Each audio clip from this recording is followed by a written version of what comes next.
요한복음 20장 1절부터 18절까지 함께 읽겠습니다. 안식 후 첫날 일찍이 아직 어두울 때에 막달라 마리아가 무덤에 와서 돌이 무덤에서 옮겨진 것을 보고 시몬 베드로와 예수께서 사랑하시던 그 다른 제자에게 달려가서 말하되 사람들이 주님을 무덤에서 가져다가 어디 두었는지 우리가 알지 못하겠다 하니 베드로와 그 다른 제자가 나아가서 무덤으로 갈새 둘이 같이 다름질 하더니 그 다른 제자가 베드로보다 더 빨리 달려가서 먼저 무덤에 이르러 구부려 세마포 놓인 것을 보았으나 들어가지는 아니하였더니 시몬 베드로는 따라와서 무덤에 들어가 보니 세마포가 놓였고 또 머리를 쌌던 수건은 세마포와 함께 놓이지 않고 딴 곳에 쌌던 대로 놓여 있더라. 그때야 무덤에 먼저 갔던 그 다른 제자도 들어가 보고 믿더라. 그들은 성경에 그가 죽은 자 가운데서 다시 살아나야 하리라 하신 말씀을 아직 알지 못하더라. 이에 두 제자가 자기들의 집으로 돌아가니라. 마리아는 무덤 밖에 서서 울고 있더니 울면서 구부려 무덤 안을 들여다보니 흰옷 입은 두 천사가 예수의 시체에 누웠던 곳에 하나는 머리편에 하나는 발편에 앉았더라. 천사들이 이르되 여자여 어찌하여 우느냐 이르되 사람들이 내 주님을 옮겨다가 어디 두었는지 내가 알지 못함이니이다. 이 말을 하고 뒤로 돌이켜 예수께서 서 계신 것을 보았으나 예수이신 줄은 알지 못하더라. 예수께서 이르시되 여자여 어찌하여 울며 누구를 찾느냐 하시니 마리아는 그가 동산지기인 줄 알고 이르되 주여 당신이 옮겼거든 어디 두었는지 내게 이르소서 그리하면 내가 가져가리이다. 예수께서 마리아야 하시거늘 마리아가 돌이켜 히브리 말로 라보니여 하니 이는 선생님이라는 말이라. 예수께서 이르시되 나를 붙들지 말라. 내가 아직 아버지께로 올라가지 아니하였노라. 너는 내 형제들에게 가서 이르되 내가 내 아버지 곧 너희 아버지 내 하나님 곧 너희 하나님께로 올라간다 하라 하시니 막달라 마리아가 가서 제자들에게 내가 주를 보았다 하고 또 주께서 자기에게 이렇게 말씀하셨다 이르니라. 아멘. 오늘도 주님의 은혜가 가득하기를 진심으로 축복합니다. 예수님께서 부활하시고 여러 사람에게 나타나신 내용을 소개하고 있습니다. 부활하신 예수님께서 어떤 일을 하셨는지 누구에게 나타나셨는지를 우리에게 소개하는 말씀이죠. 빈 무덤을 본 것부터 시작을 합니다. 다른 복음서에 보면은 막달라 마리아 혼자 찾아온 것은 아니고 다른 여인들과 함께 새벽 미명에 예수님의 무덤을 찾았습니다. 아마 안식일 전이라 아리마대 사람 요셉이 예수님을 장사하긴 했지만은 급하게 하다 보니까 뭔가 조금 부족한 것이 있지 않을까 하고 여인들이 이 새벽에 예수님을 무덤을 찾게 된 것이죠. 예수님의 부활에 대한 이야기와 또 제자들의 믿음이 다시 회복되는 그런 장면이 오늘 말씀에 소개되고 있습니다. 1절부터 10절까지는 예수님의 부활, 예수님의 다시 살아나심, 이 빈 무덤에 대한 이야기가 나오고 11절부터 18절까지는 막달라 마리아가 예수님을 만난 이야기가 나옵니다. 19절부터 23절은 제자들이 모인 곳에 예수님이 나타나시게 되죠.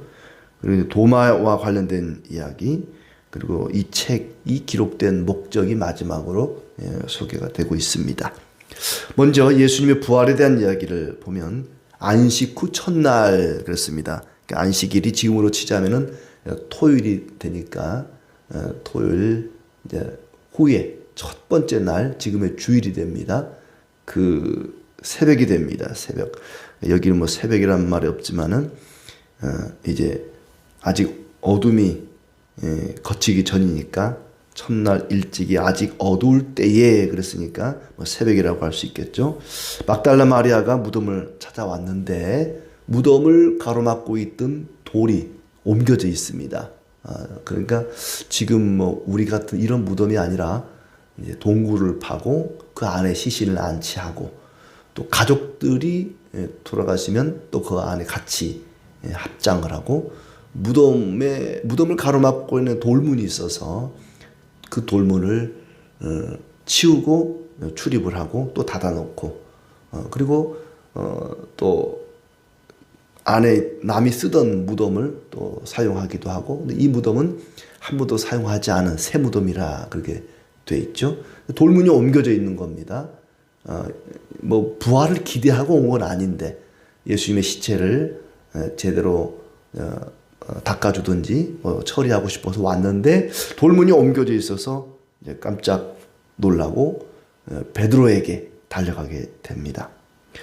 누군가 주님의 시신을 가져갔다고 보고를 하게 되죠. 도굴을 당한 줄 알았습니다. 아마 그때는 남의 무덤을 도굴하는 경우가 시체를 도굴하는 경우가 종종 있었다 그래요.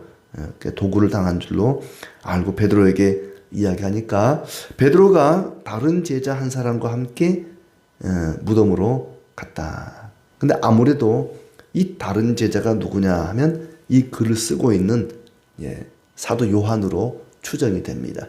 우리 요한복음을 쭉 읽어왔지만은 계속 이름을 밝히지 않은 주님께서 사랑하시던 그 제자, 다른 제자, 예수님의 품에 안겨 있던 그 제자 이런 식으로 이름을 밝히지는 않지만은 자신을 가리키는 뉘앙스로 기록된 그런 대목이 나오는데 여기 보면 예수께서 사랑하시던 그 다른 제자 그러니까 요한 자기 자신을 가리키는 것 같아요. 베드로와 그 요한이 이제 무덤으로 가는데 다른 제자 아무래도 요한이 제일 어리니까 막내였고 젊으니까 먼저 도착을 했습니다. 세마포 놓인 것만 보고 들어가지는 않았다. 굉장히 요한은 젊지만 소심했습니다. 베드로는 굉장히 다혈질적이고 열정이 막 끌어 넘치는 사람이죠.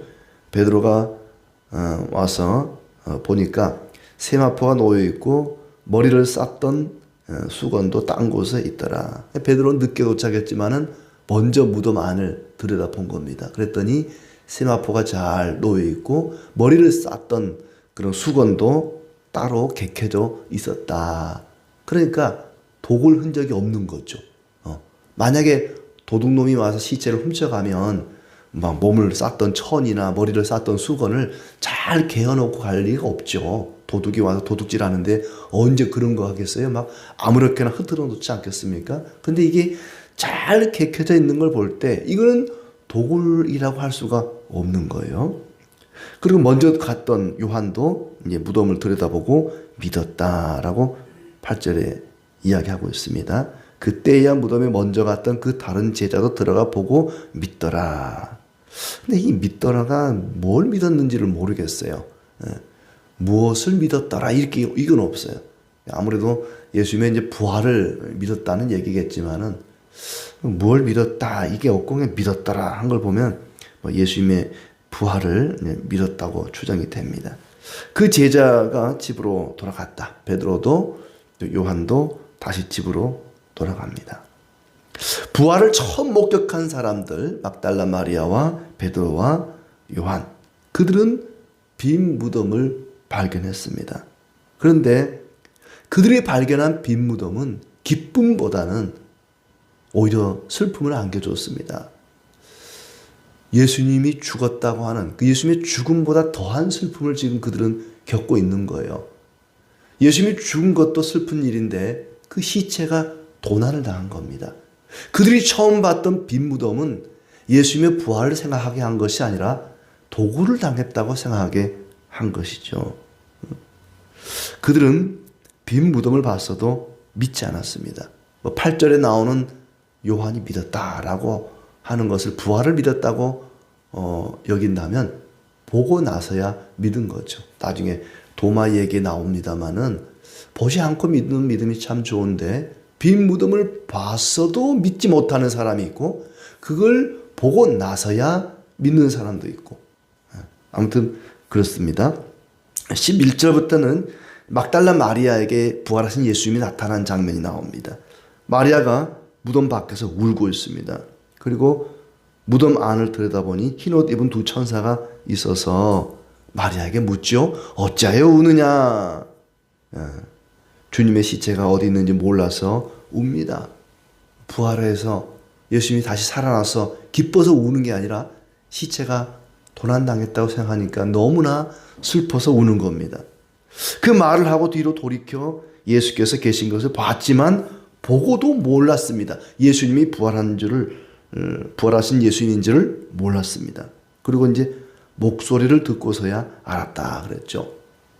내 양은 내 음성을 듣는다. 양들은 목자의 음성을 듣고 목자는 양들의 음성을 알아보고. 막달라 마리아는 예수님이 서 계시는데도 몰라봤지만 그 목소리를 듣고 예수님을 알아봤다. 15절에 보시면 예수께서 여자여 어찌하여 울며 누구를 찾느냐라고 묻자 그가 동산 주기인 줄 알고 동산을 지키는 사람인 줄 알고 예수의 시체를 어디에 두었는지 묻습니다. 그래서 예수님께서 마리아야 하고 부르시니까 그 음성을 듣고 이제 예수님을 알아보게 된 것이죠. 나를 붙들지 말라. 형제들에게 가서 하나님께로 올라간다고 전하라고 이야기를 합니다. 그리고 마리아가 제자들에게 가서 주님을 보았다고 전하게 되죠. 근데 이 마리아의 증언을 듣고도 제자들은 이제 믿지를 못합니다. 그러니까 봐도 믿지 못하고 들어도 믿지 못하는 사람들을 지금 이야기하고 있는 것입니다. 이제 예수님이 제자들에게 직접 나타내 보이는 장면이 19절부터 나옵니다. 제자들이 두려워서 모여 있습니다. 자기들이 그토록 사랑하고 따르던 예수님이 십자가에 달려 아주 처참하게 죽었으니 얼마나 무섭고 두려웠겠습니까? 자기들끼리 모여 있는데 그 모인 곳에 예수님께서 나타나셔서 평강이 있을지어다 라고 말씀하십니다. 평강이 있을지어다. 우리가 자주 쓰는 말 샬롬 하고 예수님이 나타나셔서 샬롬 하고 인사를 건넵니다. 그리고는 못이 박혔던 손을 보여주시고 또 창이 찔렸던 옆구리를 보여주시니까 제자들이 기뻐했다. 두려움과 슬픔 속에 있던 제자들이 부활하신 예수님을 보고는 기뻐합니다.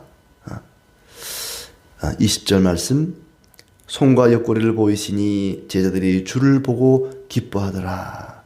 예수께서 또 이르시되 너에게 평강이 있을지어다. 나타나셔서 샬롬 하고 평강이 있을지어다 하고 또 평강이 있을지어다 샬롬 하고 인사를 건네고 아버지께서 나를 보내신 것 같이 너희를 보낸다. 사명을 맡기시고 숨을 내쉬면서 성령을 받으라. 그리고는 죄를 사하는 권세를 주십니다. 누구의 죄든지 그대로 두면 그대로 있을 것이다. 누구의 죄든지 사하면 사해질 것이다. 죄를 사하는 천국 열쇠의 권세를 주는 것이죠. 땅에서 매면 하늘에서 매일 것이요 땅에서 풀면 하늘에서 풀릴 것이요. 그런데 그들이 복음을 전해서 사람들이 예수님을 믿으면 그 믿은 사람은 죄를 사함받는 은혜가 있을 것이고 그러나 믿지 않는 자들은 그 죄가 그대로 있을 것입니다. 그러니까 제자들이 또 우리가 복음을 전해서 사람들이 예수님을 믿게 되면 그들이 천국에 들어가게 되니까 천국 문을 여는 것이 되는 거죠. 복음을 전하는 일은 천국 문을 열고 닫는 열쇠가 되는 것입니다. 제자들에게 사명을 주십니다. 내가 너희를 보낸다. 천국 열쇠를 쥐어주면서 그들에게 천국 열쇠의 권세를 부여하면서 보내는 것이죠. 자, 이렇게 예수님의 부활은 두려움을 기쁨으로 슬픔과 눈물과 고통과 무서움을 감사와 기쁨과 즐거움과 그런 은혜로 바꿔놓습니다. 그리고 평강의 복을 주시고 그들의 믿음을 회복시켜 주시고 그들의 사명을 다시 회복시켜 주십니다.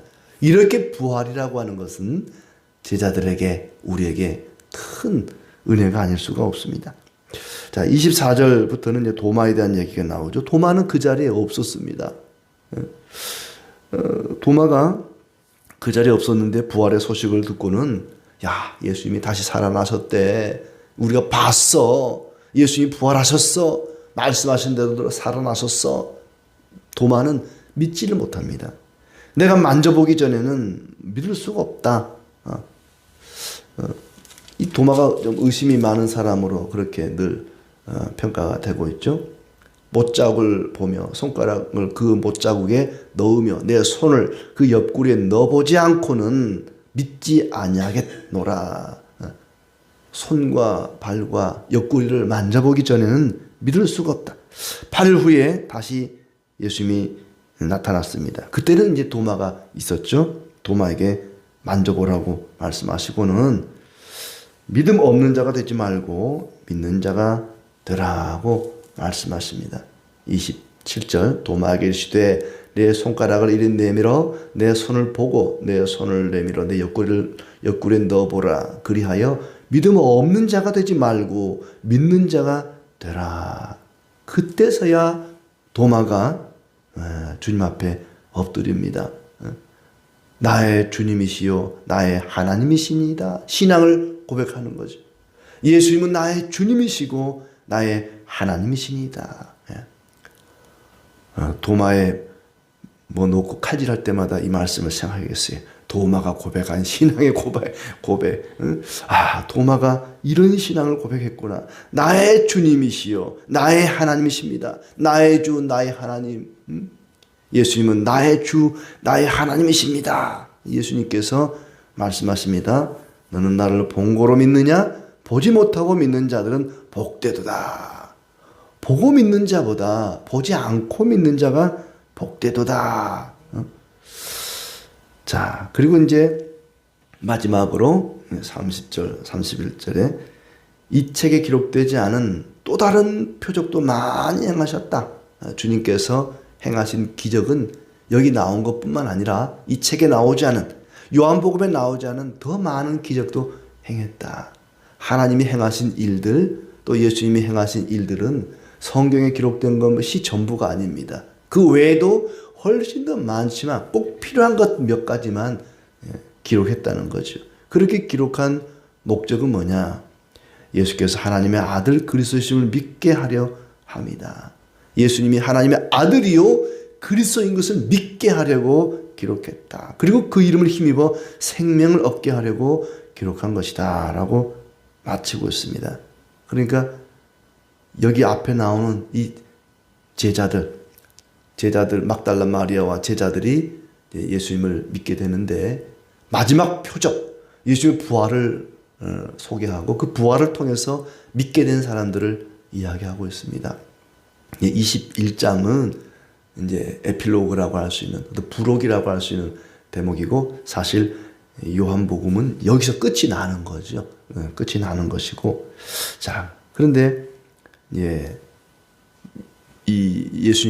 요한이 이 요한복음을 기록한 목적대로 사람들이 예수님을 하나님 아들로 그리스도로 믿고 그 이름을 힘입어 생명을 얻어야 되는데 그런 사람이 있고 그렇지 않은 사람도 있는 거죠. 봐도 믿지 못하는 사람이 있고 귀로 들어도 믿지 못하는 사람이 있고 빈 무덤을 봤어도 예수님이 부활했다는 소식을 막달라 마리아에게 들었어도 믿지 못하는 사람이 있는가 하면 또 요한처럼 빈 무덤을 보고 믿었던 요한처럼 예수님의 손과 옆구리를 만져보고 나서야 믿은 또 도마처럼 보고 믿는 사람, 보고도 못 믿는 사람이 있고 보고 나서 믿는 사람이 있는가 하면 주님께서 바라는 것은 보지 않고도 믿는 사람이 복되다라고 얘기하십니다.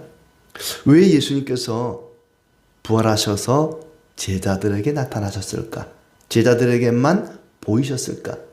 대적자들에게 빌라도나 대제사장들이나 예수님을 죽인 사람들에게 나타나서 내가 다시 살았다. 너희가 나를 죽였지만 내가 다시 살았다. 그러면 그 사람들이 깜짝 놀라서 믿을 텐데 왜 그들에게는 보여주지 않고 제자들에게만 보였을까? 믿지 않는 사람들, 그리스도의 양이 아닌 하나님의 백성이 아닌 사람들은 부활하신 예수님이 나타나도 그걸 봐도 믿지 못하는 사람들입니다. 하나님의 백성, 그리스도의 양들은 부활하신 예수님을 보면 만져보고 또 주님의 음성을 듣고 믿습니다. 그런데 그리스도의 양이 아닌 사람들은 믿지 않는다는 거죠. 마리아가 예수님을 붙잡으려고 할 때 붙잡지 마라. 내가 아직 아버지께로 올라가지 않았다. 나의 사명을 아직 완성하지 않았다. 붙잡지 말라고 얘기를 합니다. 17절 말씀에 보시면 내가 아직 아버지께로 올라가지 아니하였노라. 그러면서 나를 붙잡지 마라. 왜 만지지 말라고 했는가? 아직 예수님의 사역을 완성하지 않았기 때문에 붙잡지 말라.